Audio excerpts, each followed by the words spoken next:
Hello once again, this is Orion Syndicate 910. Thanks for watching.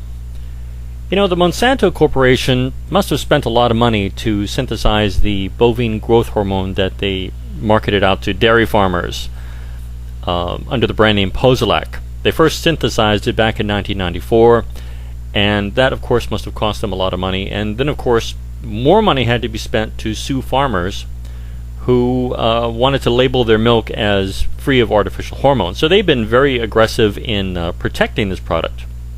However, rBGH, or recombinant bovine growth hormone, known as Posilac, actually artificial form of bovine somatotropin, is only used in about 17.2% of all cows on dairy farms, about 15.2% of all dairy operations in the country.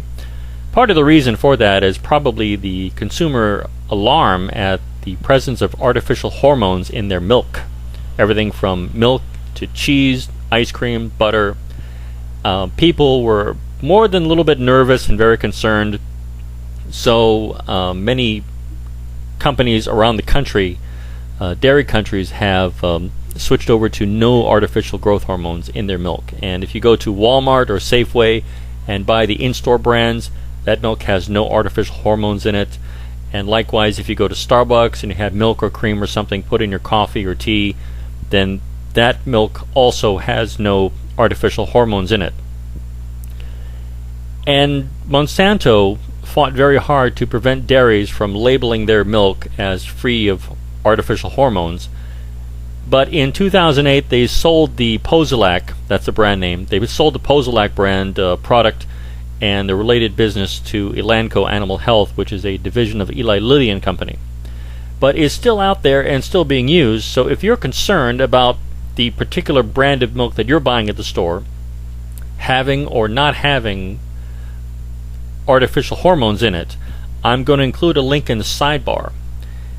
You go to that link and you can find nationally distributed brands as well as brands that are distributed in your state, and find out if they have those milk products were made with milk from cows treated with rBGH.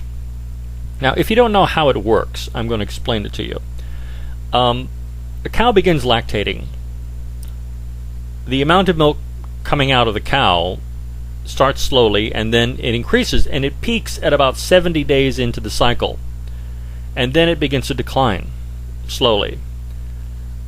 What is done with cows treated with rBGH is that the dairy farmer will inject the cow with rBGH at about 50 days, and then the cow will peak, but its decline in milk production will be much more slow than if it had not been given this artificial hormone. Still yet, Monsanto assured consumers that there is no risk or human health or consuming milk that has come from a cow that was treated with rBGH. And the FDA passed it and approved it for use, but countries like New Zealand, Canada, Australia, the European Union, and Japan have banned its use, and American consumers have made their wishes known that they don't want milk that has artificial hormones in it. But some of the milk out there still does contain it. rBGH is used in 15% of all dairy operations and in 17% of all cows, all dairy cows.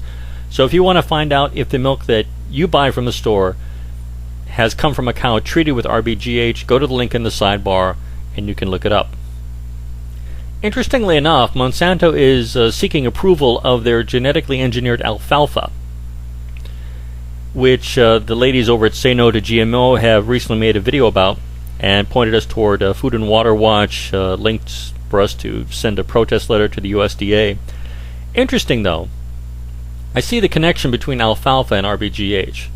You see, rBGH ran into a massive consumer resistance, and even today it's used in about 15% of all dairy operations, which overall really isn't much. You have a better chance of finding rBGH free milk at your store than you do finding milk that has it. So if Monsanto wanted to make some serious money from the dairy operation, which they missed out on, what better way than to corner the market in alfalfa? because alfalfa is fed to cows. Not only beef cows, but dairy cows. So while a farmer might be able to resist using rBGH, if Monsanto takes over the alfalfa market, then how is he going to resist that? Because the alfalfa that is genetically engineered can and probably will cross-pollinate with non-genetically engineered alfalfa, and pretty soon the formerly non-genetically engineered alfalfa will contain the genes from the genetically engineered stuff. And then Monsanto will take ownership of it, as they've done with numerous farms across the country. So while the Posilac attempt at making some money off the dairy industry was a bust, the attempt to corner the market in the alfalfa division will probably be much more successful if the GE alfalfa is approved. While they couldn't get farmers to use Posilac, how is a farmer going to resist feeding his cows alfalfa? Especially if Monsanto's hold on the alfalfa market grows literally every year.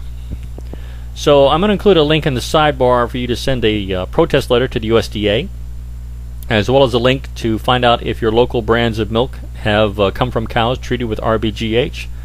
This is Orion Syndicate 910. Thanks for watching.